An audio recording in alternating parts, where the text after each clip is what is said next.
नई Delhi constitution club of में रविवार को भारत प्रवासी जनता पार्टी द्वारा राष्ट्रीय कार्यकारिणी की विस्तार मंथन मीटिंग का आयोजन किया गया, जिसकी अध्यक्षता पार्टी के राष्ट्रीय अध्यक्ष डॉक्टर अजय तिवारी द्वारा की गई। बैठक में पार्टी के राष्ट्रीय स्तर के कई कार्यकारी अधिकारी शामिल हुए। कॉन्स्टिट्यूशन क्लब में कई घंटे चली बैठक में देश के प्रवासियों के प्रति दुख दर्द पर गहनता से विचार किया गया। साथ ही राष्ट्रीय कार्यकारिणी के कई पदाधिकारियों को जिम्मेदारी सौंपी गई। इतना ही नहीं, बैठक में एक राज्य से निकलकर दूसरे राज्य में रहने वाले प्रवासियों के मान, रक्षा एवं अधिकारों के लिए सर्वसम्मति से विचार किया गया। जी, मेरा नाम मौलाना मोहम्मद नाजिम अशरफी है और मैंने बहुत पार्टियों में काम किया है। ख़ास तौर से लोगों की खिदमत के लिए, लोगों की सेवा के लिए मैंने काफ़ी दिनों से मैं ये पार्टी ढूंढता रहा, कोई ऐसी जगह मिले। लेकिन ये डॉक्टर अजय तिवारी साहब, जो इसके संस्थापक और राष्ट्रीय अध्यक्ष हैं भारतीय प्रवासी जनता पार्टी के, तो इनके जो ख़यालात हैं, जो तासुरात है, सोच विचारधारा जो है वो इनकी, मैं बहुत उससे मुतासिर हुआ, बहुत इम्प्रेस हुआ और मुझे बहुत पसंद आई इनकी बात। क्योंकि इनका दर्द, ये आप अल्फाज बार बार सुन रहे हैं ना, बासी, पिरवासी और अपिरवासी। ओवरऑल शॉर्टकट ये है, इनका जो दर्द है वो इनका दर्द ये है, जो लोग अपना घर छोड़कर घर से बाहर रह रहे हैं, वो किसी भी जगह रह रहे हैं, ख़ास तौर से उनको स्पेशली उनको मतलब उनको सुरक्षा मिलनी चाहिए और उसके लिए इन्होंने बहुत ठोस कदम उठाया। उसको हर चीज़ में हक मिलना चाहिए, उसको बराबरी मिलनी चाहिए। तो मैं समझता हूँ, अगर इतने बड़े दिल का कोई व्यक्ति अगर ये बात सोचता है, कोई शख्स अगर इतनी बड़ी सोच के साथ अपनी बात अगर लेकर चलता है, तो वो, मुझे उम्मीद है, इंशाल्लाह मुकम्मल तौर पर कामयाबी हासिल जरूर करेगा और ये पार्टी बहुत आगे जाएगी।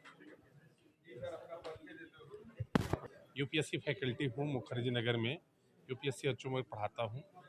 एक चीज़ मैं देखता हूँ, जब से मैं आया हूँ एक डिस्क्रिमिनेशन बना रहता है कि आप बाहरी हो, हम दिल्ली के हैं। तो ये जो भावना थी, इसको ध्यान में रखते हुए हम लोग, बड़ी बड़ी पार्टियाँ आई लेकिन उसमें नहीं है, तिवारी जी के विचारों से प्रभावित होके हम लोगों ने किया। आज कार्यकारिणी में अगर देखा जाए तो मैं राष्ट्रीय सलाहकार हूँ और मैं ये पद बहुत मायने नहीं रखता है, लेकिन युवाओं को उस पथ पे लाना है जिसमें किसी प्रकार का कोई भेदभाव ना हो और प्रोग्रेसिव माइंड से हम लोग आगे बढ़ें। और एजुकेशन पे विशेषकर, एक जैसे एक हम बाहरी आए हुए हैं, किसी को एजुकेशन की ज़रूरत है और उन्हें सपोर्ट किया जाए, उनके बच्चों को। अगर उनकी इकोनॉमिकल कंडीशन अच्छी ना हो तब भी हम एक दूसरे को मतलब जो है सपोर्ट करते हुए आगे बढ़ें और समाज को भी आगे ले जाएं, देश को भी आगे ले जाएं। हमारे पार्टी भारतीय प्रवासी जनता पार्टी का जन्म प्रवासियों की पीड़ा को देखते हुए पहले भारतीय प्रवासी परिषद और अब भारतीय प्रवासी जनता पार्टी बनाई गई है, जिसकी आज राष्ट्रीय कार्यकारिणी की चयन समिति की बैठक थी। किसको क्या पद दिया जाए, किसको क्या कार्यभार दिया जाए कि पार्टी का उन्नति हो सके। आपने देखा कि दिल्ली में पिछले दिनों पांडव कुमार के साथ जो हुआ, ऐसे कितने पांडव कुमार को इसी दिल्ली के अंदर हत्या कर दी गई है, बलात्कार हो रहे हैं, मुझे उसकी पीड़ा भी है। पांडव कुमार ही क्यों, आज पूरी दिल्ली के अंदर जिस तरह की हत्या, बलात्कार और भ्रष्टाचार का काम, झुग्गियों वालों को तोड़ने का काम, ठेले वाले को मारने वाले का काम, टैक्सी वाले को रोकने वाले का काम किया जा रहा है, ये सरासर गलत है। कोई भी मुख्यमंत्री से बनने से पहले विधायक बनता है, विधायक बनने से पहले आम जनता होती है, और जब वो आम जनता होती है तो उसको इस पीड़ा को समझना चाहिए कि एक पुलिस वाला जब किसी से पूछता है कि तुम कहाँ के रहने वाले हो, तो मुख्यमंत्री को शर्म आनी चाहिए। और एक पुलिस वाला अगर किसी को किसी अन्य राज्य का होने पर ठोक दे तो मुख्यमंत्री को खुद से इस्तीफा देना चाहिए। सर आपने कहा कि 100 लोग पंजाब में पिछले दिनों 6000 जातियां हैं, अब 6000 जाति तो एक नहीं हो सकती, 6400 भाषाएं हैं, सारी भाषाएं तो एक नहीं हो सकती। इसलिए सारी भाषाओं का सम्मान होना चाहिए, सारी जाति का सम्मान होना चाहिए। लेकिन मानव रूपी प्राणी सिर्फ 3 रूप में विचरण कर रहा है, जिसका वासी, प्रवासी, अप्रवासी। तो जो जहाँ का वासी है वो विष्णु भगवान है और कोई प्रवासी है तो अतिथि देवो भव गणपति है, इसको मानना चाहिए। आज हमारे बीच मुरादाबाद से लोग आए थे, हमारे बीच तमिलनाडु से लोग आए थे, हमारे साथ पंजाब से लोग आए थे, हमारे साथ इसी दिल्ली के लोग भी थे, हरियाणा के लोग भी थे, उत्तर प्रदेश के लोग भी थे। और आज मतलब मुझे गर्व है कि अच्छी राजनीतिक पार्टी के महासचिव यानी आरजेडी के महासचिव ने अपना त्याग पत्र दे करके हमारे साथ ज्वाइन करने का काम किया है। आदरणीय भारती जी के साथ साथ पंजाब के प्रदेश अध्यक्ष ने भी अपनी पार्टी छोड़ करके हमारे साथ जुड़ने का काम किया है। तो मैं यही कहूँगा कि आगे चल कर के हम लोग प्रवासियों की सेवा करेंगे और वासियों के साथ मिल के करेंगे। निश्चित तौर से लड़ेंगे। पंजाब में तो ये अभी मैंने आपको बताया कि 20 तारीख के बाद हम पंजाब ही रहेंगे, और आपको तो मालूम ही है कि पंजाब के अंदर कम से कम 65% प्रवासी है, जिसकी वजह से अरविंद केजरीवाल जैसे व्यक्ति ने सरकार बनाने का काम किया था। आज तो ये निर्णय नहीं था, आज तो केवल चुनने के लिए आदमी को बुलाया गया था कि किसे चुना जाए, किसे लाया जाए, किसे रखा जाए, किस पद पे रखा जाए। तो लिस्ट बनी। अब लिस्ट तो हमने बना दी, जिसने जो मांगा मैंने उसको उसके हिसाब से पद दे दिया, लेकिन वो पद के लायक है नहीं है या निर्णय करने का कार्यकारिणी का काम है। आज की बातें उनको बताई जाएगी। अगर वो कार्यकारिणी में सम्मिलित होने लायक रहेंगे तो उन्हें वो पद पे रखा जाएगा, नहीं तो दूसरे आदमी का चयन होगा। आपको भी एक किताब दे देता हूँ। वह भारतीय प्रवासी परिषद की बुक है। पहले परिषद बनाई गई थी और उसी परिषद के आधार पर भारतीय प्रवासी जनता पार्टी बनाया गया। प्रवासी जनता पार्टी राजनीति करने नहीं आई है। मेरा देश की बड़ी बड़ी पार्टियों से सवाल है कि जब राजे रजवाड़े खत्म हो गए तो देश में राजनीति क्यों हो रही है, देश नीति क्यों नहीं हो रही है।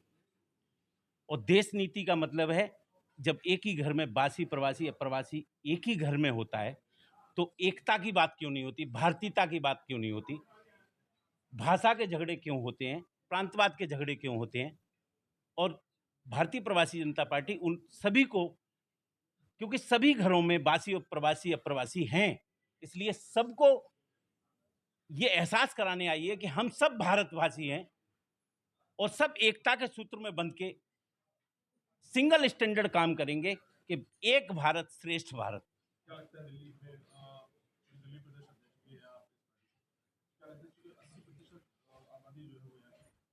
प्रदेश अध्यक्ष मैं नहीं हूँ। प्रदेश अध्यक्ष का अभी हम लोग चुनाव करेंगे, राष्ट्रीय कार्यकारिणी निर्णय लेगी। ठीक है, मैं राष्ट्रीय उपाध्यक्ष हूँ। प्रवासियों को संदेश ये है कि एकता जो आज यहाँ पे हम लोगों ने बताया है, एकता और समानता और भाईचारे की बात करें। जो बासी हैं उनको ये एहसास दिलाएं कि आप हमारे उम्र के अनुसार व्यवहार करें, कि आप हमारे चाचा हैं, आप हमारे भाई हैं, आप हमारे पिता हैं, समान हैं और कोई हम सब भारतवासी हैं। अतिथि देवो भव और विष्णु का मान रखें। अतिथि देवो भव बासी विष्णु भगवान के समान है, क्योंकि जब प्रवासी आते हैं तो जो बासी होते हैं वही हेल्प करते हैं, उनको किराए पे भरोसा करके मकान देते हैं, सब कुछ करते हैं। और उसके बाद में कोई बिजनेस करता है यहाँ पे आके, कोई मजदूरी करता है, कोई कुछ भी करता है, तो एक दूसरे के साथ भाईचारा बढ़ना चाहिए, क्योंकि दोनों ही भारतवासी हैं। तो डिस्क्रिमिनेशन नहीं होना चाहिए। हमें राजनीतिक पार्टियों के जो प्रोपेगेंडे हैं, कभी जातिवाद के नाम पे, कभी धर्मवाद के नाम पे हमें जो लड़ाया जाता है, ये नैरेटिव देश के अंदर चेंज होना चाहिए। भारतीय प्रवासी जनता पार्टी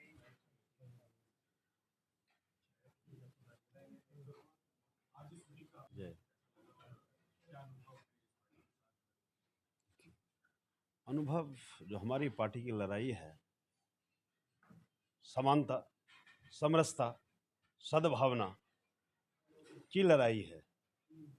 किसी प्रांतवाद, जातिवाद, इसका हम विरोध करते हैं।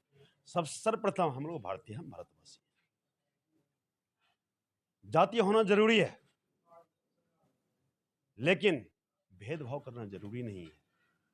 इसके लिए इस पार्टी का गठन किया गया है। तो एक प्रवासी मजदूर दूसरे प्रांत में आता है, जब प्रवासी मजदूर आता तभी ये देश का, किसी राज्य का विकास होता है। अगर प्रवासी मजदूर यहाँ पे नहीं रहे, किसी भी राज्य का विकास होना मुश्किल है।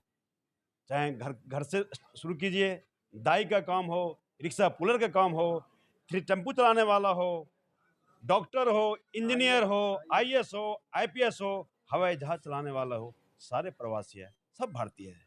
लेकिन कहीं न कहीं बहुत भेदभाव होता है, भेदभाव का शिकार होता है। आज जो दिल्ली में अभी बताया, जो एक लड़के को कहता कम बिहारी हो, गोली मार दे जाता है।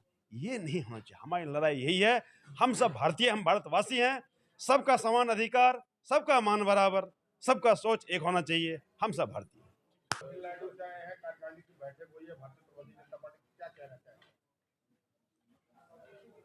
थोड़ा तमिल में भी बोलिए।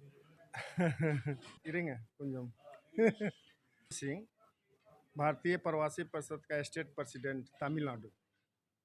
आज से 7 साल 8 साल पहले वहाँ पर हमको कार्यभार मिला माननीय डॉक्टर अजय तिवारी जी के माध्यम से। आज कार्यकारिणी की बैठक हुई जहाँ हम लोग भारतीय प्रवासी जनता पार्टी बना करके और कार्यकारिणी का मीटिंग किए कि आज देश में समस्या क्या है, वासी, प्रवासी, अप्रवासी, एक क्यों नहीं, लोकल, माइग्रेंट, एनआरआई, ये तीनों की समान सुरक्षा के लिए हम लोग काम कर रहे हैं कि आज संकल्प लिए, और आज से नहीं, पहले हम लोग 8 साल पहले ही ले चुके हैं, लेकिन आज उसका रूपरेखा तैयार किया गया और संविधान बनाकर उसमें सब कुछ दिया गया।